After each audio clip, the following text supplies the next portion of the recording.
आदेश आदेश आदेश। गीता ज्ञान का ये भाग 123वां, श्लोक संख्या 17, 18, 19 और अध्याय 8। हम एक चीज सीखे हैं, एक साधे सौ सदे वाली बात है। मगर हमारी क्या आदत है,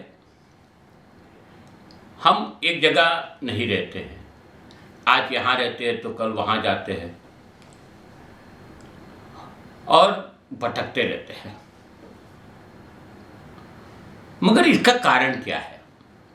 तो हमको रातों रात फायदा चाहिए,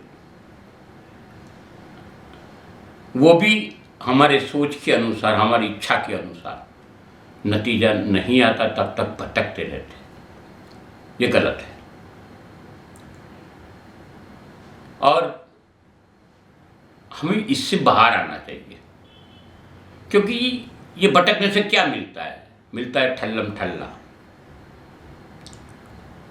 जो है वो भी घुमाते हैं। इसलिए बोला कि एक सद्गुरु के चरण पकड़ो और परम तत्व पाने की मेहनत करो। परम तत्व मिलेगा ही मिलेगा, इसमें कोई दो राह नहीं है। मगर इसके साथ साथ बताए गए रास्ते पे निरंतर अभ्यास करना वो भी जरूरी है। और उसकी अहमियत है, वो नहीं भूलना। भगवान श्री कृष्ण ने यहाँ तक कह दिया कि हमारे जीवन मरण के चक्कर में मुक्ति मिलती है, मगर इसका रास्ता यही से चालू होता है। इसका मतलब यही है कि मोक्ष की प्राप्ति होती है। कर्म बहुत बलवान है, हमें हमारे कर्तव्यों को नहीं भूलना है, नहीं हमें गुरु के बताए रास्ते को छोड़ना है। देखो, आपके जीवन में हर वक्त कोई न कोई स्वरूप में परमात्मा आके खड़े ही रहते। महसूस करना सीखो, मानना सीखो, क्योंकि हम जब तक ये चीज को महसूस नहीं करेंगे, मानेंगे नहीं, तब तक हमें कुछ प्राप्त नहीं होगा। आगे क्या कहते हैं वो देखते हैं। 17वें श्लोक में बोलते हैं कि जो मनुष्य एक चतुर्योग का ब्रह्मा का दिन और 1000 चतुर्योग की ब्रह्मा की रात्रि को जानते हैं, वही मनुष्य समय के तत्व का वास्तविकता जानने वाला होता है। 18वें श्लोक में बोलते कि ब्रह्मा के दिन की शुरुआत में सभी जीव अव्यक्त को ही ब्रह्म के नाम से जाना जाता है। 19वें श्लोक में बोला है, पृथा पुत्र वही यह समस्त जीवों का समूह बार बार उत्पन्न और विलीन होता है। ब्रह्मा की रात्रि के आने पर विलीन हो जाता है और ब्रह्मा के दिन आने पर स्वतः ही प्रकट हो जाते हैं। ये परंपरा है, चलती है। यहाँ भगवान श्री कृष्ण ने काल समय समझाया है। यहाँ बताया गया है कि ब्रह्मा का दिन कितना लंबा होता है, कैसे बार बार बनता है और मिटता है, वो भी समझाया गया है। मगर एक ब्रह्मा का दिन होता क्या है, कितना होता है, अवधि कितनी होती है, ये समझना जरूरी है। 1000 चतुर्युग का एकत्र होना यानी एक ब्रह्म का दिन होता है, और 1000 चतुर्युग का व्यक्त होना एक ब्रह्मा की रात होती है। अभी चतुर्युग क्या है वो समझना पड़ेगा। 4 युग का मेल को चतुर्युग बोलते हैं। 4 युग यानी सतयुग, त्रेता युग, द्वापर युग और कलयुग। इसके समूह 1000 बार पसार होते हैं, तभी एक ब्रह्मा का दिन होता है, और 1000 बार पसार होता है तो ब्रह्मा की रात्रि होती है। ये चतुर्युग योग की बात। और हमारे दिन की अवधि देखो 12 घंटे की होती है, 12 घंटे रात के और 12 घंटे दिन के, 4 प्रहर की बात होती है। ये काल चक्र को समझता है वही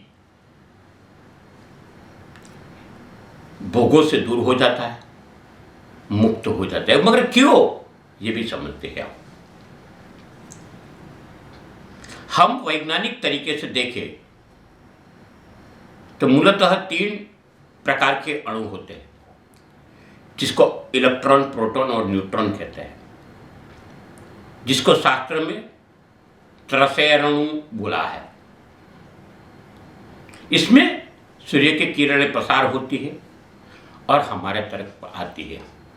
मगर सूर्य से निकल के हुई किरणें ऐसे तो सप्तरंग प्रकृति है, जिसको विबग्योर बोलते, मेघधनुष बोलते, अलग अलग स्वरूप होते। तो फिर भी हमें नहीं दिखता है। कोई क्षण ऐसा होता है जब बारिश की मौसम होती है तब हमें मेघधनुष दिखता है। ये 7 रंग, मगर इसको गुरु के ज्ञान से समझना संभव है। हर दूध के कण में माखन है, मिश्री है, मगर वो हर कण को भेदन करना पड़ता है। दूध से दही बनता है, दही से उसको जब बोगड़े में डालते हैं तब उसको बहुत प्रकार से उसका मिश्रण करते हैं, और जिसके कारण माखन उत्पन्न होता है। वो माखन को गर्म करो तब घी होता है। वहां तक की तत्व की बात है। गुरु से मिला हुआ ज्ञान, हम जब जन्मे तब दूध जैसे थे, तब गुरु से मिला हुआ ज्ञान हमारे जीवन में मेरवन का काम करता है। हमारे जीवन को दूध बना दे, दही बना देता है दूध में से। यही दही को सतत अभ्यास में लेने से, निरंतर बात ज्ञान को अभ्यास में लेने से इसमें से माखन प्राप्त होता है। उसको तपाने से, उसको तप की कक्षा में ले जाने से, क्या कर्मयोग का तप हो या ध्यान योग का तप हो, तो वो घी तरफ चला जाता है। क्या कीर्तन योग का भी तप चलता है। मगर ये बात सत्य है कि ये बहुत सूक्ष्म से सूक्ष्म बात है। भगवान ने यहां कहा है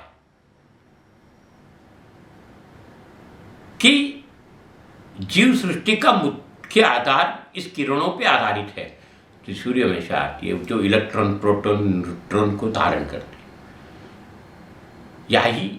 यहीं पे बात आती है सूक्ष्म से विराट की, और विराट से सूक्ष्म की। यानी जब सूक्ष्म से विराट होते हैं, तब विराट से सूक्ष्म होते हैं, तब क्या होता है, विलीन होता है। कई महात्मा कहते हैं कि पंच तत्वों का ये शरीर पंच तत्वों में विलीन हो जाता है। अभी प्रश्न आता है सूक्ष्म से विराट क्या है। दोनों चीजों को समझना जरूरी है, सूक्ष्म से विराट और विराट से सूक्ष्म। एक बूंद अंडकोश की होती है, एक बूंद शुक्राणु की होती है, स्त्री और पुरुष। और ये दोनों मिलकर रंगसूत्र का मेल होता है, और इसमें से एक शरीर की रचना होती है। होता कितना है, एक बूंद। और यही चीज, ये शरीर जो धारण करता है, वही शरीर जो ब्रह्मांड में है वो पिंड में है। जैसे ब्रह्मांड में 70% पानी है, तो हमारे शरीर में भी 70% पानी है। यानी सब तत्व, 5 तत्व, अग्नि से लेकर सब तत्व अपने शरीर में भी है। यानी एक बूंद में से इतनी विशाल काया, चाहे हाथी हो, जिराफ हो, इंसान हो, चींटी हो, सब बनता है। मगर जब देह विलय होता है तब क्या होता है, फिर से सूक्ष्म में रूपांतरित होता है। चाहे दफना दो, जला दो, डिटॉक्सिकेशन हो जाए, कुछ भी हो जाए, मगर सूक्ष्म से वापस सूक्ष्म में चला जाता है। क्या मिलता है मुट्ठी भर रश्मि। और यही चीज हमको सीखना है कि पंच महाभूतों का शरीर पंच महाभूतों में विलीन हो गया, यानी खाली हाथ आए थे, खाली हाथ जाएंगे। क्या लेके गए? तो कुछ नहीं लेके गए। जिसका था वो ले गए, जिसने दिया था उसने ले लिया। ये कुदरत की देन है, कुदरत में ही समा जाती है। फिर भी हम गुरूर में घूमते हैं, मेरा नाम, मेरी कीर्ति, मेरी संपत्ति, मगर इसमें कुछ हाथ नहीं लगता, कुछ साथ भी नहीं आता है।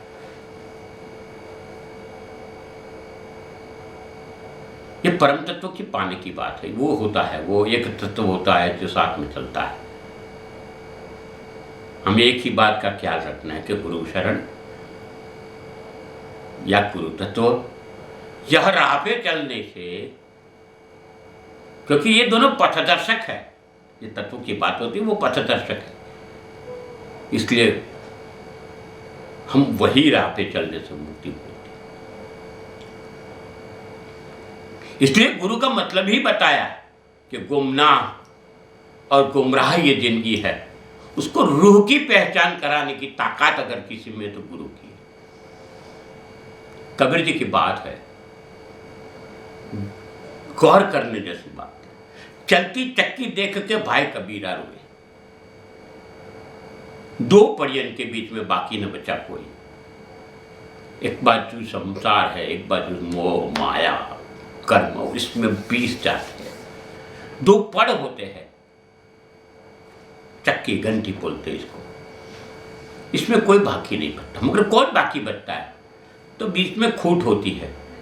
आपने पुराना तो देखा नहीं होगा, देखा हो तो पता चलेगा। उसमें खूंट होती है, खूंट के किनारे पे कुछ दाने बाकी रह जाते हैं। ये क्या है खूंट?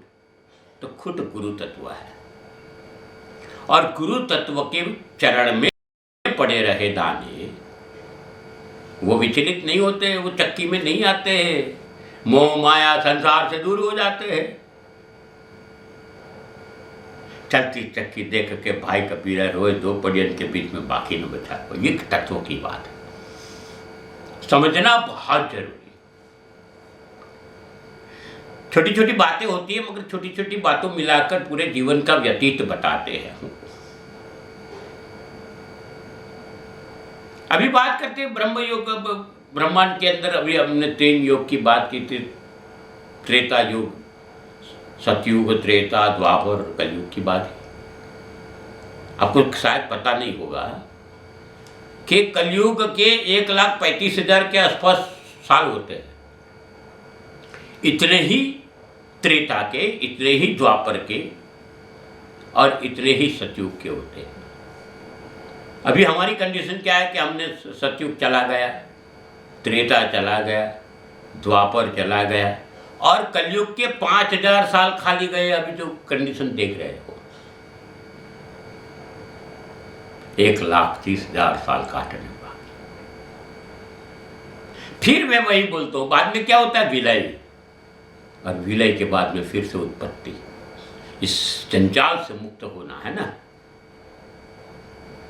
तो परम तत्व को पाना पड़ेगा, मोक्ष को पाना पड़ेगा, और उसके लिए निरंतर अभ्यास और गुरु तत्व का साथ तो ही फिर चलती है। मिलते हैं अगले हफ्ते, तब तक के लिए हम आपसे रजा चाहते हैं, मगर साथ साथ एक सूचना भी है कि इस चैनल को सब्सक्राइब करिए, इस वीडियो को लाइक करिए, हमारे साथ जुड़े रहिए, इस वीडियो को शेयर करिए, लोगों तक पहुंचाइए। और आपको अगर कोई तकलीफ है, आप बेझिझक कमेंट में लिख सकते हो। अस्तु, शुभम भव।